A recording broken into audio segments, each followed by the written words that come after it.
Are you a professional pillow fighter? Or a 9-to-5 low-cost time travel agent? Or maybe real estate sales on Mars is your profession? It doesn't matter. Whatever it is you do, however complex or intricate, Monday.com can help you organize, orchestrate, and make it more efficient. Monday.com is the one centralized platform for everything work-related. And with Monday.com, work is just easier. Monday.com, for whatever you run. Go to Monday.com to learn more.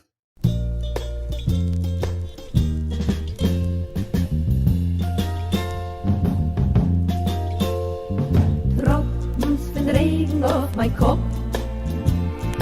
Hinter der Deckel muss es die kleine Fahrt im Top. Geht mir kein Sach nicht. Welcome to Kill Me Now with Judy Gold. I am your host, Judy Gold. I am just back from Israel, and I have an Israeli accent now, so get used to it. No, I don't. But I'm so excited for today's show and for next week's, for part 2. Today, we have Kirsten Michelle Cills, who you may not know her name, but you will, of course, after you hear my interviews with her. Well, it's one interview, but it's cut up in 2 parts. And she is extraordinary. She is extraordinary for many reasons, but I feel like we need to hear her story right now because of all the stuff that's going on in this world. And it was such a treat to interview her. And I hope that you're a little different after you listen to part 1 and part 2. I know I am. I know she really helped and helps to put things into perspective. So sit back, relax, and enjoy part 1 of my interview with Kirsten Michelle Cills. Hello, everyone. I know I say this a lot. I'm really excited about our guest. I feel like it's a very special episode. It's like what were those things called? After school special episode of Kill Me Now. I heard about this person and I said I have to have her on my podcast. Her name is Kirsten Michelle Cills. Is that right? Yep. You know, the 3-name thing annoying. But anyway. I know, I'm sorry. I could do Judith Hannigal. I could reinvent myself as Judith Hannigal. Okay, anyway. She is, and I don't say this very often, she's a great comic. She's a great writer. Mm-hmm. I am the pickiest person in the world. Really impressed. She's an actor, writer, I guess you could say producer, right? Yeah. Mm-hmm. You could say a lot of fucking things. And one thing we might want to mention is that she has cystic fibrosis and is terminally ill. And that is what her comedy is based on. And it is brilliant. And Kirsten, I'm so fascinated with you because, well, first of all, I'm writing a show based on my book. Yes, I can say that when they come for the comedians all in trouble, where you're going to listen to the audiobook because you're a comic and you kind of have to. Right, I am. All right. Is it you doing the audio? Yes. No way. All right. Yes. And you know what's great about that, Kirsten, is that I did the audio and then they mentioned it as like a pick in the New York Times book review. And my parents are dead, so it didn't matter. Okay. Anyway. It matters to me, Judy. Thank you. You were born in what, 94? Before I just turned 28. Wow, 28. That was a good, I guess you're at the best looking part of your life. I know. And that's one of the reasons I'm so grateful that I'm not going to get old, is because like, this is how I want to look at my open casket. Right. You're going to look really hot. Right. Really hot. Yeah. You're going to do an open casket? No, I don't know. Well, all right. I feel like if I die of natural causes, yeah, but I feel like if I die, if something crazy happens, although actually I think it would be similar if it, yeah. We're going to be talking, by the way, trigger warning, not that I ever have. We're talking a lot about death and we're talking about life today. Mm-hmm. And I need you. I was thinking as I was showering, I actually put on perfume for you. Not that you can smell it. Thank you. You're welcome. But I was thinking my listeners and the entire world needs you right now to put things into fucking perspective. Now, Kirsten, let's start at the very beginning. You originally are from New York, Lower Manhattan, and you lived with your when you lived in New York. You lived with your mom, your stepdad, and your stepbrother, and my brother, and your brother. Now, did you like or do you like your stepdad? He is not my stepdad anymore. I have a different stepdad now.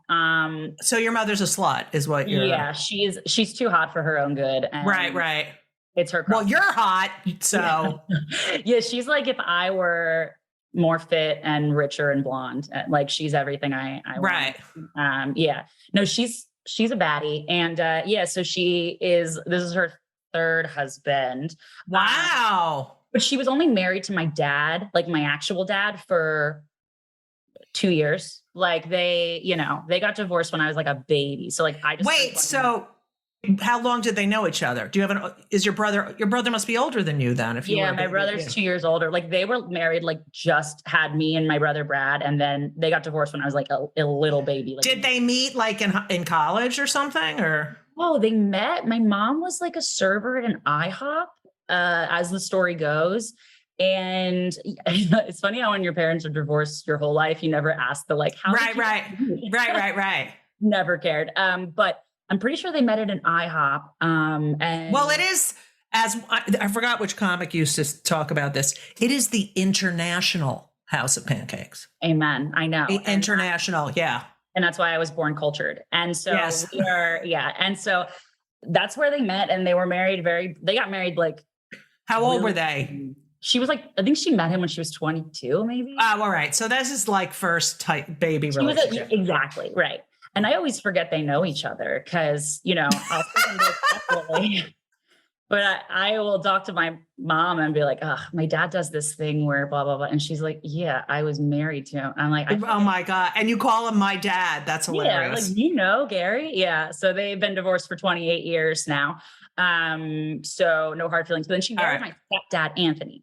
And Anthony was my stepdad in New York. And Anthony was my stepdad for like most of my life, from like 5 to 16 or 17, I think. Right. So the most formative years. Right. Yes. Mm-hmm. And so to answer your question, I did like him. I think I like him a lot more now as an adult. Like I don't still talk to him, but like looking back, like you can understand him more. He was very, very hippy dippy in a very confusing way for a child. He was very crunchy granola. Like, Anthony? Someone named Anthony was crunchy granola? I know. And he was like this big, important person. We lived in the penthouse of the building he owned. Like he was like what? He was like a corporate. I don't know. I'd have to ask my mom this, but actually I just want to forever live with what I think happened. Wait. Yeah. Okay. Go. But he was super he was like the first person I ever saw when I was young with like coexist stickers everywhere. And he was really into like, he and my pastor from church, they would go to like sit-ins and like get arrested for like standing up for, I don't know, like civil rights, whatever. I didn't understand as a kid. Why can't there be more rich people like that? I know. And that's exactly it. So when I was a kid, I was like, that's annoying. And now I'm like, where are they? Right. Like, right. Right. Why is it that you can't be rich and also a good person? And so he was really cool looking back, but he was very feely. And my mom's like that too. My mom is like, she's a real like Brene Brown bitch. You know what I mean? Yeah. She's my mom works in mental health. And so she's very aware and knows all about so annoying stuff. And Anthony was like that too. And I was always just like, can we not talk at dinner about our highs and lows of the day? But like now I'm a grown up and I'm like, okay, well, that's why I, didn't grow up to be a serial killer or anything. Right. But that's so funny because I'm a leslie and my kids are both straight white males. No, my condolences. Thank you. So bad. But I asked both at different times in their life, their girlfriends at the time, are they different than other guys who were raised by, hetero? Mm-hmm. And they both said, oh my God, they talk about their feelings all the time and they cry. I know. So when you were saying, do we have to talk about, that's so lesbianic. So wait, what about your stepbrother? Did you have a bondy with him? Do you still talk to him? So here's the thing. So Anthony was 15 years older than my mom. And so she was closer in age to my stepbrother than she was. Oh. So I don't remember the exact timeline, but like when I was 5, my stepbrother Skylar was like maybe 17 or 18. Oh, all right. So nothing. No, yeah, like absolutely not. I remember him being cool. He wasn't mean or anything, but just, irrelevant. No relationship. Right. Mm-hmm, right. Okay. I have a brother, Brad, who's like my whole ass brother. Yeah. Right. Now, do you remember when or the moment or your earliest memory of knowing I'm sick? Oh, that's a good question. Yeah. Like, do you remember them telling you? Yeah, go ahead. Sorry. So it's hard because because you're born with cystic fibrosis, like I've never lived a single day as a healthy person. So I also don't know what of my daily experience is that different. I know like from what we all see of each other, but as far as like what we do at home, and especially childhood, like I had a healthy brother. So I kind of got a sense of like, oh, Brad gets to blank go to bed, and when he's tired and I get tired and I have to do my percussion vest for 30 minutes. And then I have to do my nebulizers and then take my pills and then I can go to bed. And so like, I remember like noticing differences, but then I'm like, I guess as a kid, I'm like, is that boys versus girls? Right. I don't know. Right. That's the gender binary right there. But so we were like, I always was very sick and I definitely didn't leave the hospital when I was born for like a little while. Of course, I don't remember that, but I know like, because CF it's now they test babies for it in the womb, but I was not diagnosed until I was 7 because it was the 90s. And so it was 2001. It was a rough year for me all around. Okay. I want to go back to that. So, so you're ill, but you don't know what it is and you get diagnosed at 7. Now I do have a question. That's a weird question. You were living in New York downtown. Did you go to PS 123? I think I did. Because this is why I'm asking.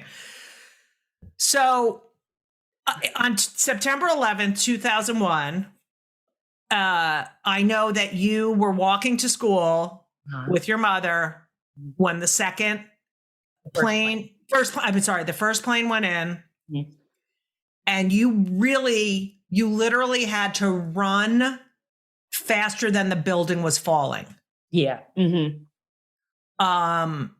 Which is enough trauma for what you saw people die, you saw shoes, you saw everything.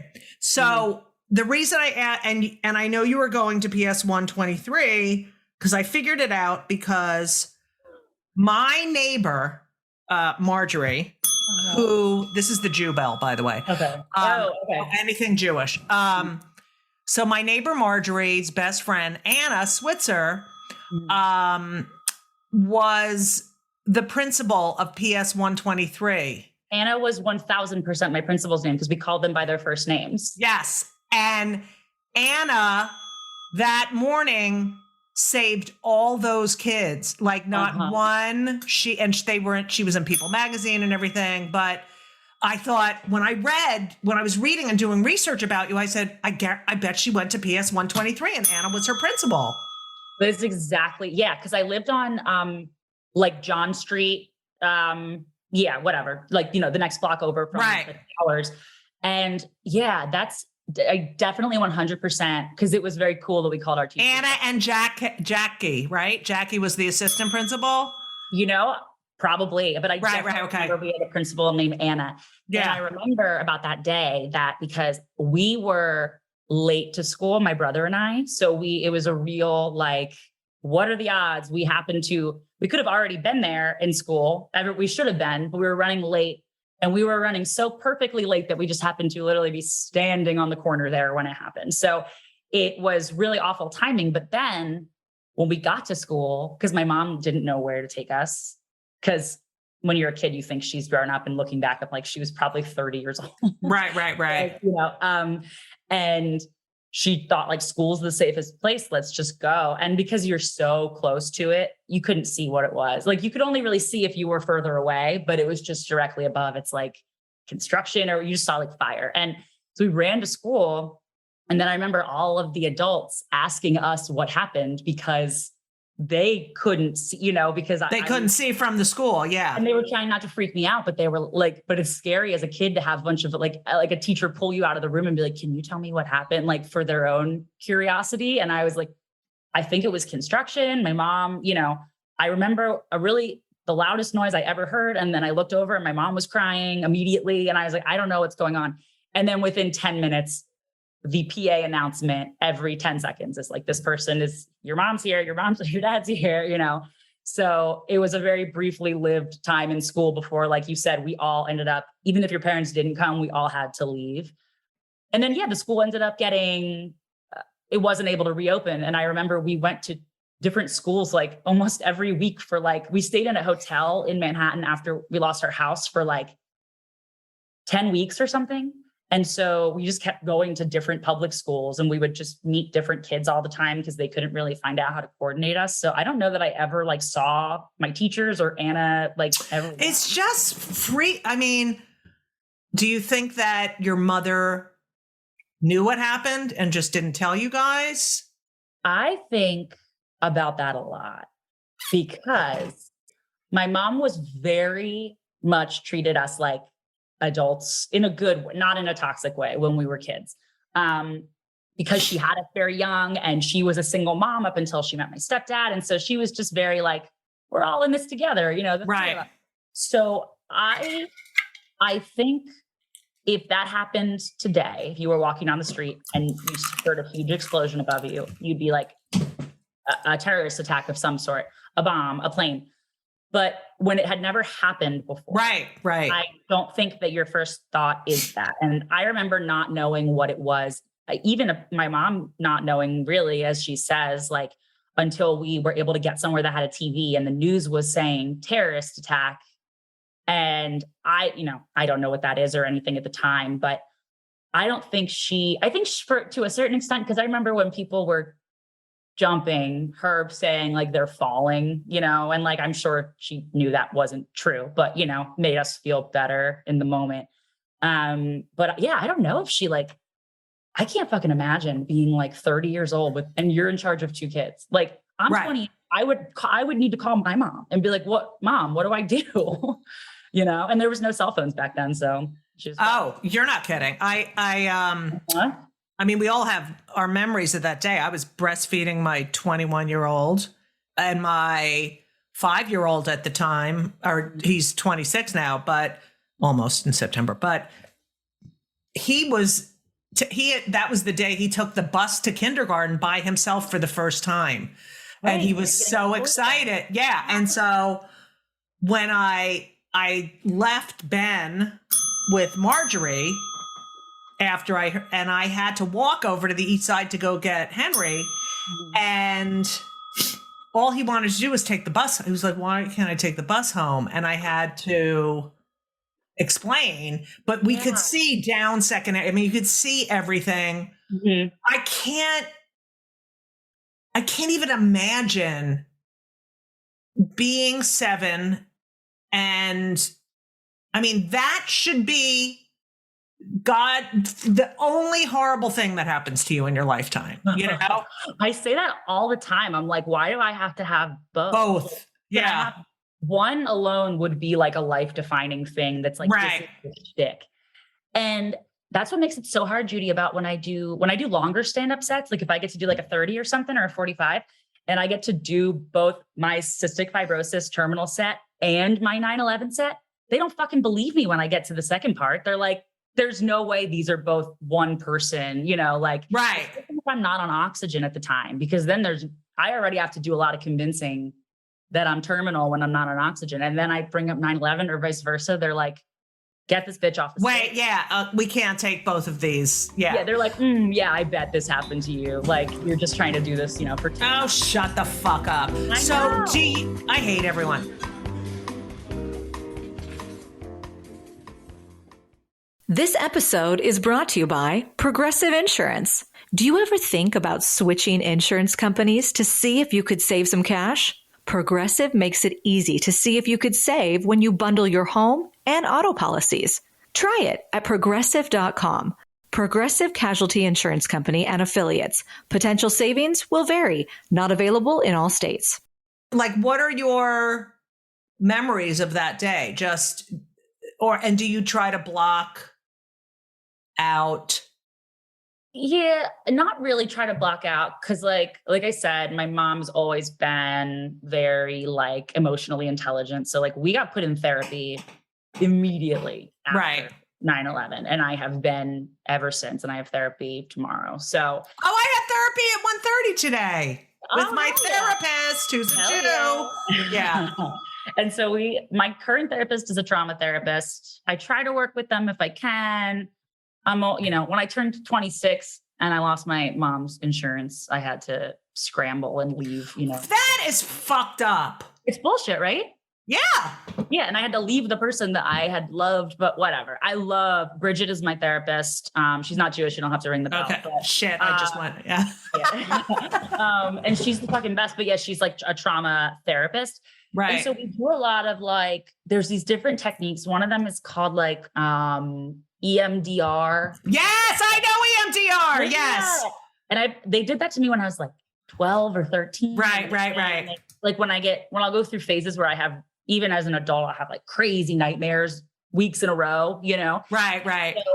So, yeah, but I definitely talk about it just, especially in stand up, because I have to make jokes about it. Well, you have to make jokes about this is my fucking life. Don't tell me what not to talk. Right. I know. And yeah, so from the day, I remember a good amount. 9/11 is definitely my first memory. I don't know that I can remember very much, maybe anything prior to and again, I was also at that age where I think is when you start to have memories. Right. As an adult. But from as far back as I can look, my first memory is the noise of the plane, of everything getting really dark because the plane was flying so close, that it was it blocked the sun. Yeah. Out of the whole thing because it was so low.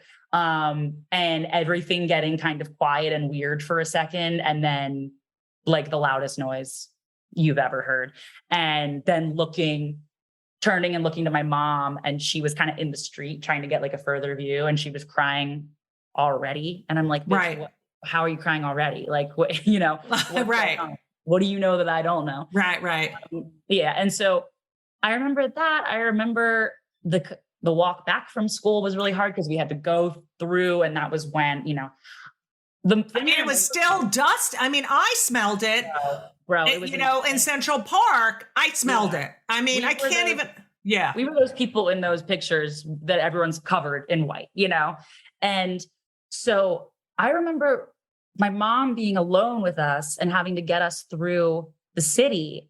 And I remember so many people, I hate when I hear people say, oh, I lost all my faith in humanity on September 11th, whatever. And it's I saw more amazing acts of wonderfulness from strangers, random businessmen when the one building was falling and we had to run. And literally my mom couldn't carry both of us. So adult men who I didn't even know picking me up to help me run with my mom, and it's you would never think that's when, I don't know, obviously it was not a good thing that happened, but it brought people together. And I remember, people being really nice. I remember you couldn't go into any building. I don't know if you had this experience. Any building you tried to go into for cover, they're we heard a rumor this might be bombed, so everyone needs to leave. And so then you couldn't go inside anywhere in Lower Manhattan. You just had to be in the street where it was happening. So it was very counterintuitive. Yeah. But and it's also like I heard you say on an interview that you could see your every time you see video of it, you can see your house, which was destroyed. So you not only leave your house to go to school, you have nothing to go back to. Yeah, exactly. You lost everything. Right. And I know once my mom got us with my stepdad, which was like a whole ordeal over the course of like the first few hours, I remember she went back to our apartment building and it was still there, right? Everything was like fine. It wasn't like ruined yet. And we were on the penthouse floor, but she was like, I'm not taking the elevator. So I remember she said she like literally went all the way up in the stairs.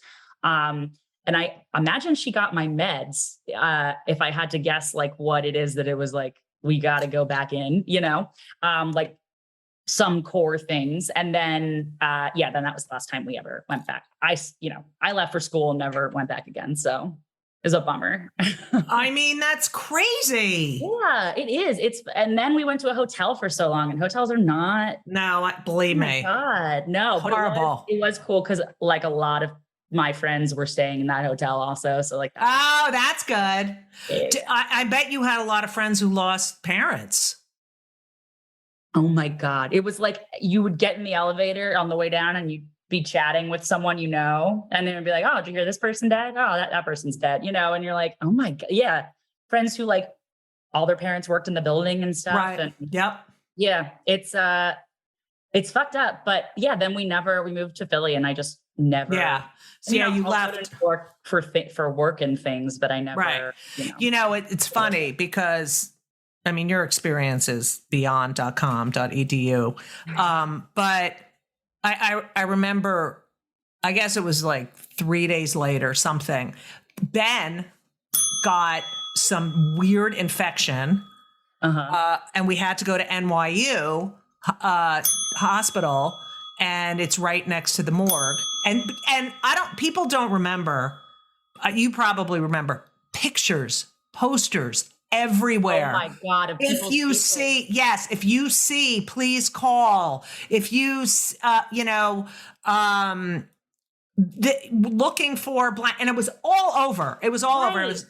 And I remember I got to the hospital and he had to have a spinal tap. It was horrible. He had he had like 105 feet. I know, but it's just like a kid thing, like he had a virus, whatever.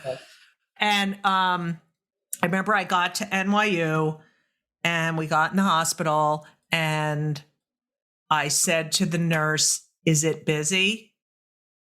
And she said, no.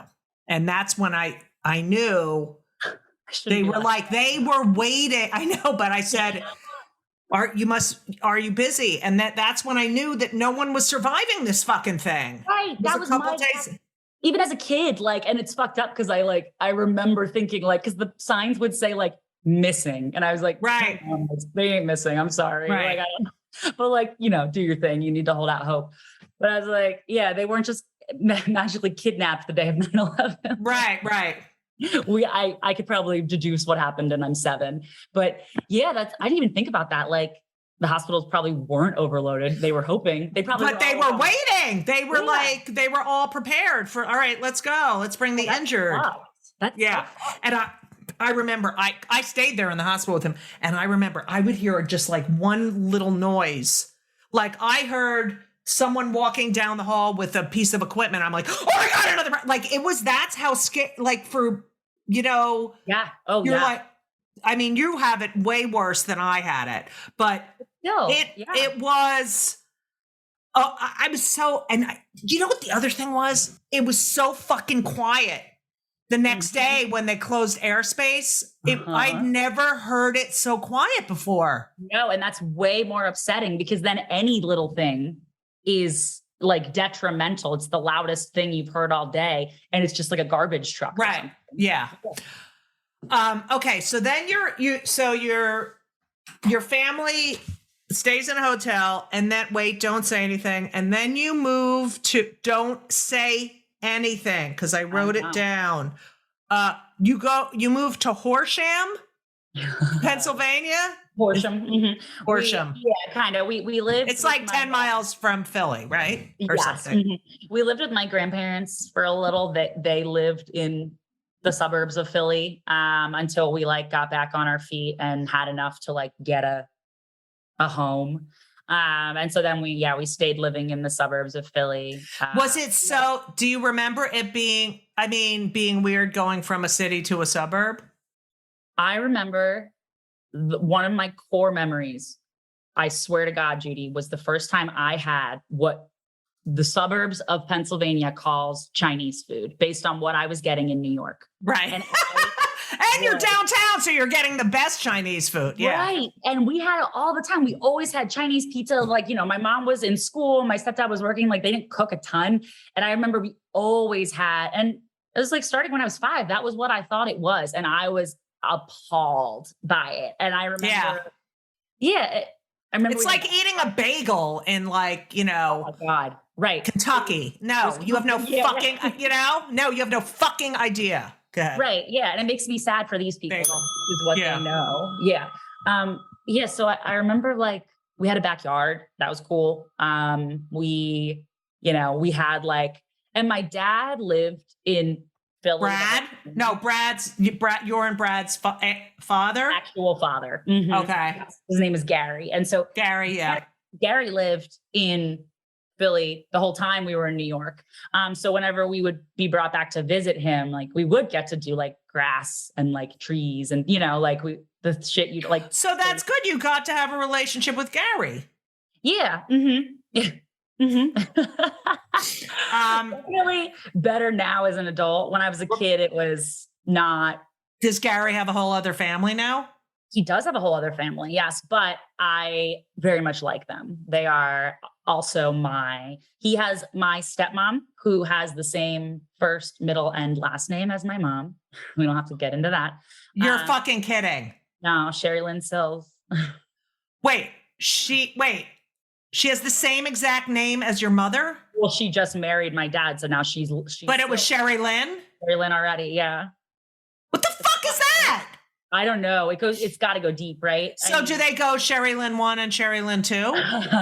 Well, we'll just call, I guess the thing is like, I just say, when it's Brad and I, we just say mom and Sherry, but like, right. Yeah, when it's, when they're talking, I don't know how he differentiates. I mean, I guess he doesn't have to because, he's had 2 wives now and they're both named Sherry.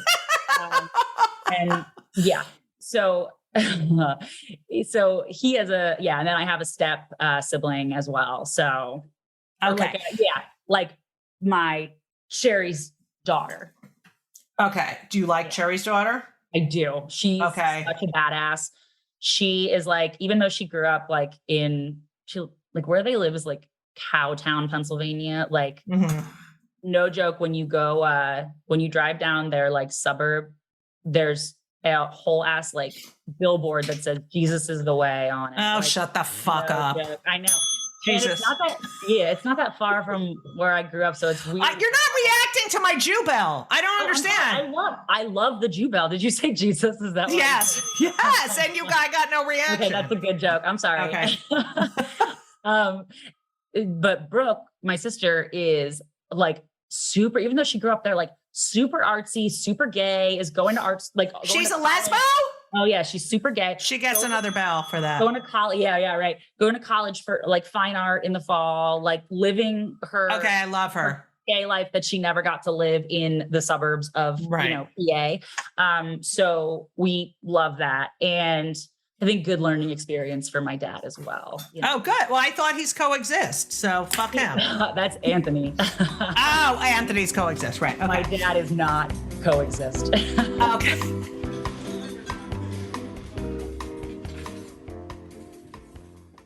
This week's episode of It's Judy Show with Judy Gold is sponsored by BetterHelp. And if you know me, which I think you do because you're listening to my podcast right now, you know that I am a big advocate for therapy. I think it benefits everyone. I think there's so many people who need it, who don't partake. It is so important for your emotional health and well-being. Therapy is fantastic. It is in every stretch of the imagination. And if you're thinking of starting therapy, please do it. But please give BetterHelp a try. It is entirely online. It's designed to be convenient. It's flexible. It suits your schedule.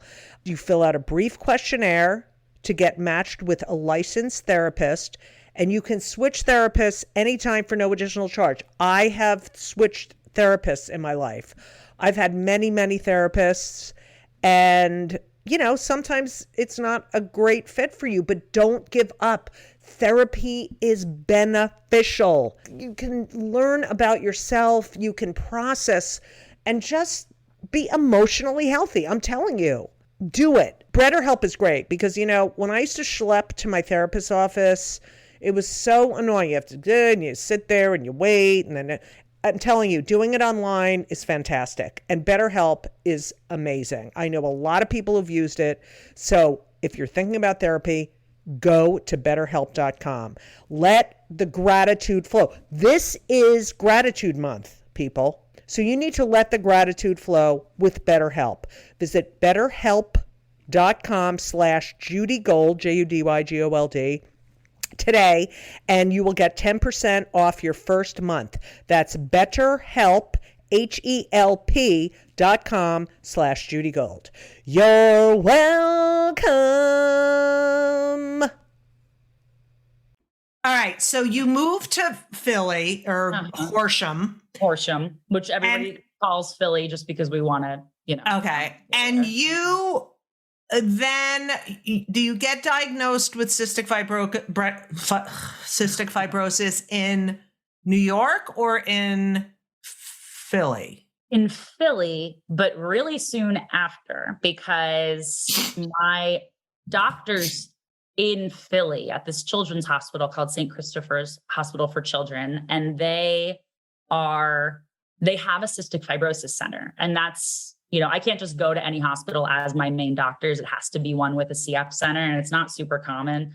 So they happen to have one, and they were the ones who advocated to get me tested. Like the general lung doctors were like, kids who are healthy or who don't have anything wrong with them aren't in the hospital this much and sick this much. So they knew what was wrong. And so then they did the kind of in-depth genetic testing that is now readily available, but was not. Now it's you could fucking do it through the mail, 23andMe shit. Right. And so, they did it. And then I tested positive for cystic fibrosis with the genes and they do a sweat test on your body to see your sodium. I don't know. And so they diagnosed me pretty much right when I got back, which was pretty dope because then I was able to get on all of these antibiotics that no one had ever tried because they didn't know I had CF.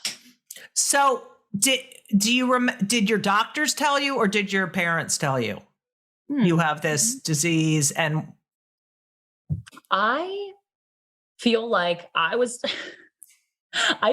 diagnosed with CF at 7, and I don't feel like my mom told me till I was 9. And that maybe that's wow, that's great. I don't think she kept it from me, but maybe just because I couldn't, you could understand it. Plus, you just had the 9/11 thing, so it's right.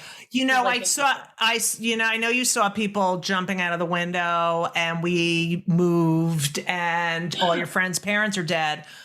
I'm gonna hold off, right, on telling you. She also saw those people die, and now her daughter has a disease. Right. She's the real victim here. You should be talking to Sherry, really. Right. And so she gave me my meds. I don't know. I was always taking medicine regardless. It wasn't suddenly I'm, in hospitals more. I was always in hospitals, just never knew why. So then they had a name for it. So I guess the treatments became more effective, but they didn't have a lot of CF stuff back then. They still are working, only 70,000 people in the world have CF. So it's fucking ridiculous. Now, I just want to say one of my favorite jokes that you do, because you do joke about 9/11, which makes me love you even more if that's possible, that you have a joke about where you were at 9/11, what you went through. And then you talk about in a very perfectly timed way, which is great because now I'm required to listen to where everyone else was, during 9/11. Yep. And it's just a great joke. And it's a great joke. Do people ever, are they oh no, which is what I fucking hate. Yeah. So Okay. So I get this question a lot. I don't have like a solid answer for it yet. I don't want to give you a question you get all the time. No. I literally don't. I still wonder because the thing is, when you're on stage in the lights, you can't always see people's faces. Oh, I can tell. Yeah. There is a hush that falls over the room for the first couple of, realistically, it's probably 10 seconds, but it feels like. I call it the readjust. Yeah. Because I remember that when I came out on stage, which was in the mid 90s, and people had known who I was before that, because I had an HBO special and all this. And then all of a sudden I have a kid and I'm like, I have to, I'm gay. Yeah. And I could see the shift. There was a shift in the audience, and I'm like, I'm the same fucking person, asshole, Right. Because they came to the show feeling like they knew you because they saw your stuff. Right. And then you tell them, oh, and I have kids and I'm gay and blah, blah. And they're like, oh, wait a minute. So there's like an audible shift. So I feel like that's what you're saying. Wait, did you get heat? Oh my God. Yeah, I got people yelling shit, but I really was determined. I couldn't be it's just like you can't be a comic and be lying about who you are. Right. So, and here I am. Before I had kids, I really had no material about being gay. I was in a relationship, it was boring. I didn't have any jokes about it. But then once Henry was born, I had all this material about being a gay parent. So I came out, and every comic talks about their family. So of course I'm going to talk about my family, and I'm going to talk about what it's like being a lessee mom and what everyone says to us and everything. But yeah, I was advised against it, but I was like, I can't sleep. I can't live with myself. But if I am proud of my family, right? Why would what kind of message is that to my kids? We don't talk about it. Mommy doesn't talk about it. No. Mm-hmm. So, right. That you have to keep doing what you're doing because this adjusting because you're fucking uncomfortable. Too fucking bad. This is my life, you piece of shit. Okay. And I think that's what gets hard because like I said, there's always going to be that level of, do we believe this? But that you have to let that go. I know. And you have to say, I don't care if you believe it or not. This is my truth. Right. They don't have to believe it. A lot of the times, cause my mom lives in Philly and she's very supportive. So she's at a good amount of my shows. So I do often make a joke of my mom is here. She can confirm. Right. She can verify. Yeah. Yeah. And she'll be like, yeah. And I'm like, thank you. Yeah. And so people, I don't care if people don't believe me because if they don't believe me, they're not going to believe me. They do end up believing me once I start getting into details, but it's just that first, like I said, is 10 seconds, but feels like 30 minutes until I can explain, because the way I set up the joke, as if seems like you've listened, is I don't ever say that I'm talking about 9/11. I just say Philly's crazy. New York is even crazier. I lived there as a kid. I think the craziest thing I saw was one morning I was walking to school and, you think I'm going to say and a naked guy walked by. Right. And I say my mom and brother and I were standing on the corner of a building waiting to cross the street and a plane flew over our head and crashed into the building. And that makes everyone be like, what? And I think if I just said 9/11 to start, it would be different. Oh, no, it's brilliant the way you do it. Thank you. But that is, I think, where the adjustment comes because I also hit them out of left field because they thought the story was going to be about a but that's the brilliant part of comedy. Yeah. It's a surprise. Joke is a surprise. It's a buildup of tension and a release. Exactly. Yeah. I don't want to hear your fucking joke that I know where it's going to end. And I think the only time I've ever really lost them, as a, because usually the audience starts to split. And if you get even a 50-50 split, that's a good amount of people who are not liking your joke. Right. But only one time have I ever really lost them as a team. It was all of the audience. I won them back at the end, but I got asked to do this show and, someone already had seen me perform. And so they asked me to do the set they saw. at this show. And so I go up and I do my usual whatever, and I'm doing 40 minutes. And I was excited to do the show. It was a really great venue, but they just told me like month prior, and they said, well, we're going to do it, just mark your calendar, it'll be like like the weekend after Labor Day, whatever. And so I do the show, and like, I start to realize closer and closer that it's the 20th anniversary of September 11th is the show. And I'm going to go up because I didn't mark it. I'm like, I was just like, great, that next weekend. And so it was last year, and I had to then go into a show with my usual 9/11 material on a day that everybody is talking about and observing. And then I have to still make it seem like it's true. And there's just I was able to win them back, even with my mom in the room, though. It took getting them back is the skill. That's a skill. I did stop. I off the cuff said, like, I want to take a minute just to say, like, I do this set all year round. This is not right.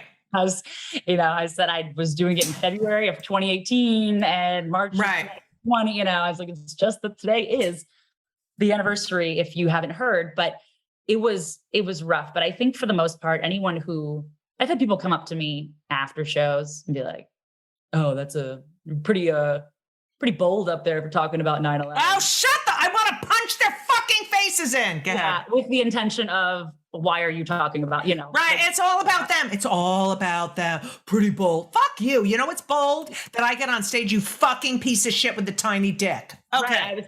I was going to say, I will pass you the microphone, and I would just love to see your take when you have a minute. Yeah.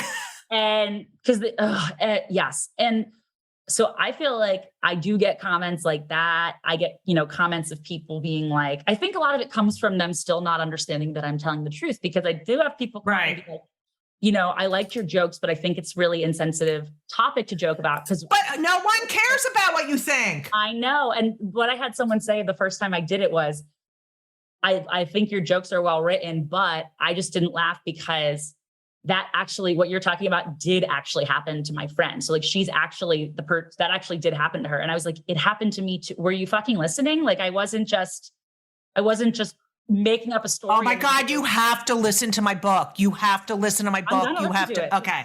Because I'm sure as fuck not going to read it. I'm so sorry. It's all right. No, listening is better. I did so much fucking school, Judy, like, because I was always in the hospital. I know. That's what I wanted to talk about. I wanted to talk about that. The fact that you lived most of your childhood, you spent most of your childhood in quarantine.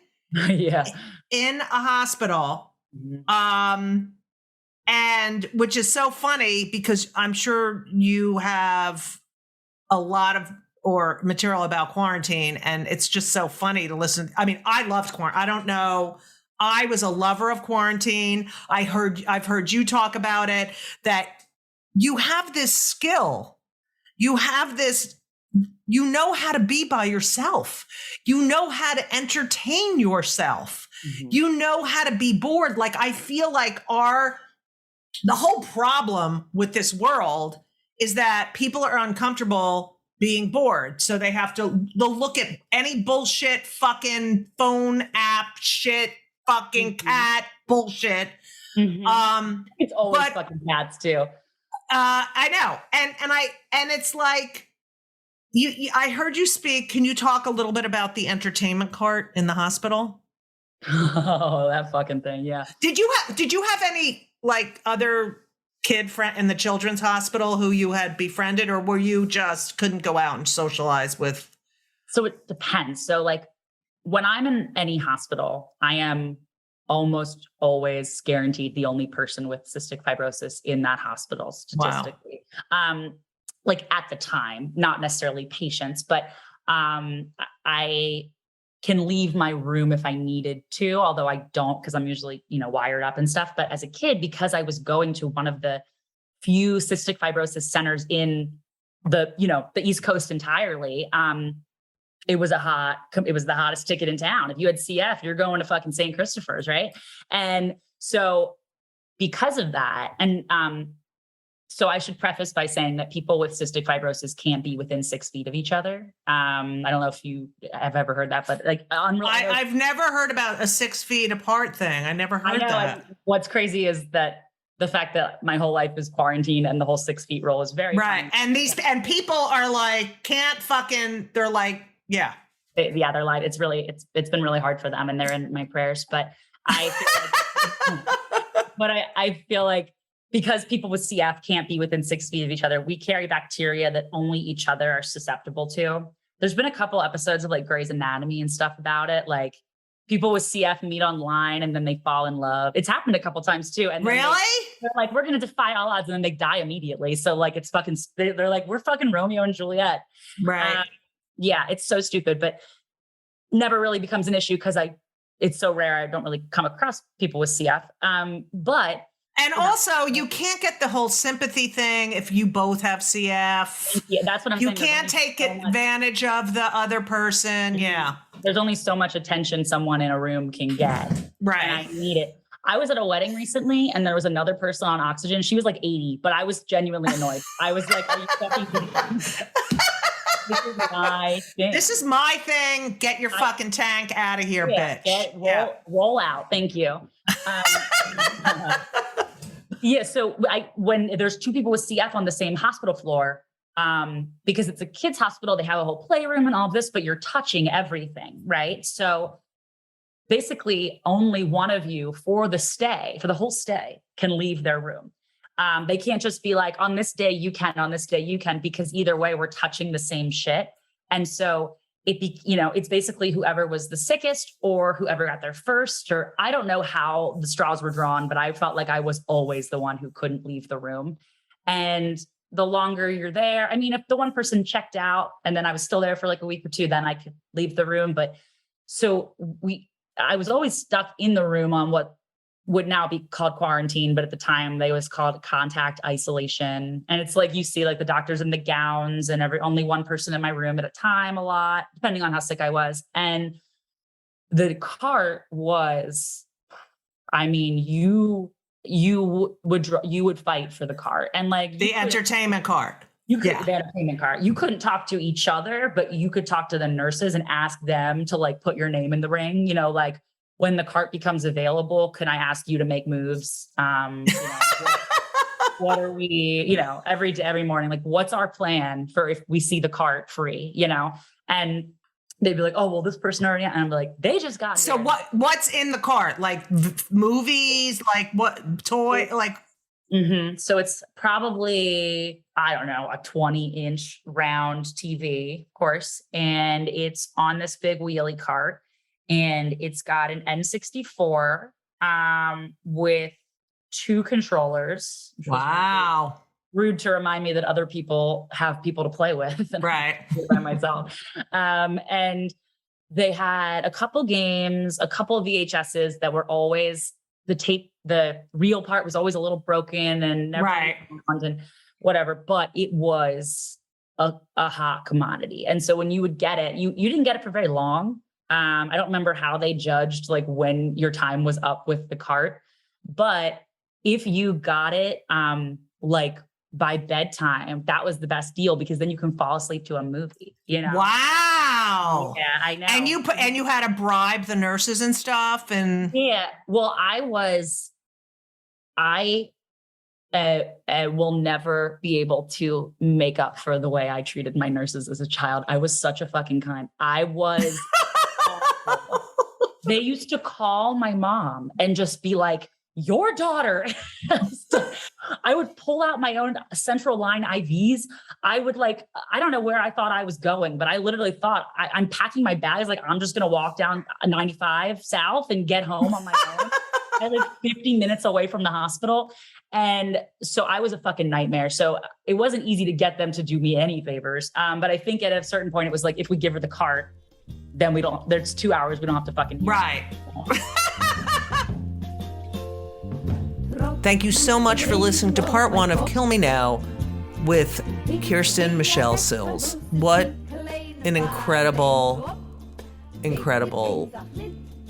life this woman has. Part 2 is she's just amazing. So I hope you enjoyed it as much as I enjoyed interviewing her. Kill Me Now is produced by Laura Vogel, edited by Colin Schmaling. This podcast would not be possible without the help of the one and only Brittany Jo Sowards, who is a married lady. I've known Brittany for so long, and I can't believe she's a missus. It's just, you watch people grow up. You know what I'm talking about? So if you have not subscribed to my podcast, I hate you. And please leave a review. Please, 5 stars. 5 stars, please. Please, 5 stars. Buy my book. Yes, I can say that. It's a great read at the beach. If you don't go to the beach, I don't know what's wrong with you. When people say I hate the beach, I cannot deal with that. Or get the audiobook. If you're going away, you're getting in the car and going on a trip. It's a great, it'll keep you awake while you're driving and you'll learn something. I mean, what is wrong? I'm just being my mother. What is wrong with learning something? Also, come to Cape Cod. I am performing every Tuesday and Wednesday at the Art House in Provincetown. And on August 18th, I will be in Sarasota Springs, New York at the Mansion. It's a mansion and they have shows at the Mansion. It's a really fun place. So if you're up there by Albany and Lake George, come see me because I think it'll be a really fun show. What else do I have to tell you? Nothing. I mean, trying to be positive. It's not working. But I'm recording this after a nap. So I was like, oh, I'm tired. I'm going to give myself a nap. And then, of course, I read in the paper that people who take naps are more likely to have strokes. I can't even fucking take a goddamn nap without feeling like, oh great, this is an indication that I'm about to drop dead. So, whatever. I'm putting things into perspective after talking to Kirsten. What else is going on? Oh, I met someone at my show last night who listens to the end. And if you're still listening, just know that I am madly in love with you. So, I met Gabriel, who listens to the end. So, hi, Gabriel. Hi. And he also bought one of my books, and I signed it. Okay? That's a real fan.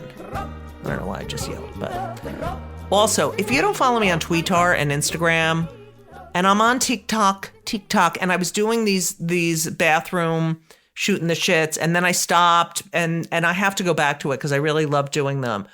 But I need some assistance, so I'm going to ask someone here in Provincetown to help me with them. Because, you got to be on the socials. Ugh. Listen, wear sunscreen. Please wear sunscreen. Please, I'm begging you. And vote. Vote. I think our votes count. I see that our voting counts, and that's a good thing. So, listen. Take time to focus on what's really important in life, which is listening to my podcast. And downloading my albums. Those are things that are real that you could do to really help yourself. So continue on that path and be well. Enjoy the rest of the summer. I love summer. It's my favorite part of the year. So enjoy it. Take a vacation. I went to Israel and I had the vacation and I loved it. I loved it. So I don't know what that was. There was German in there at the end. Anyway, thank you all. I love you. Thank you for your support. And as we always say, so long.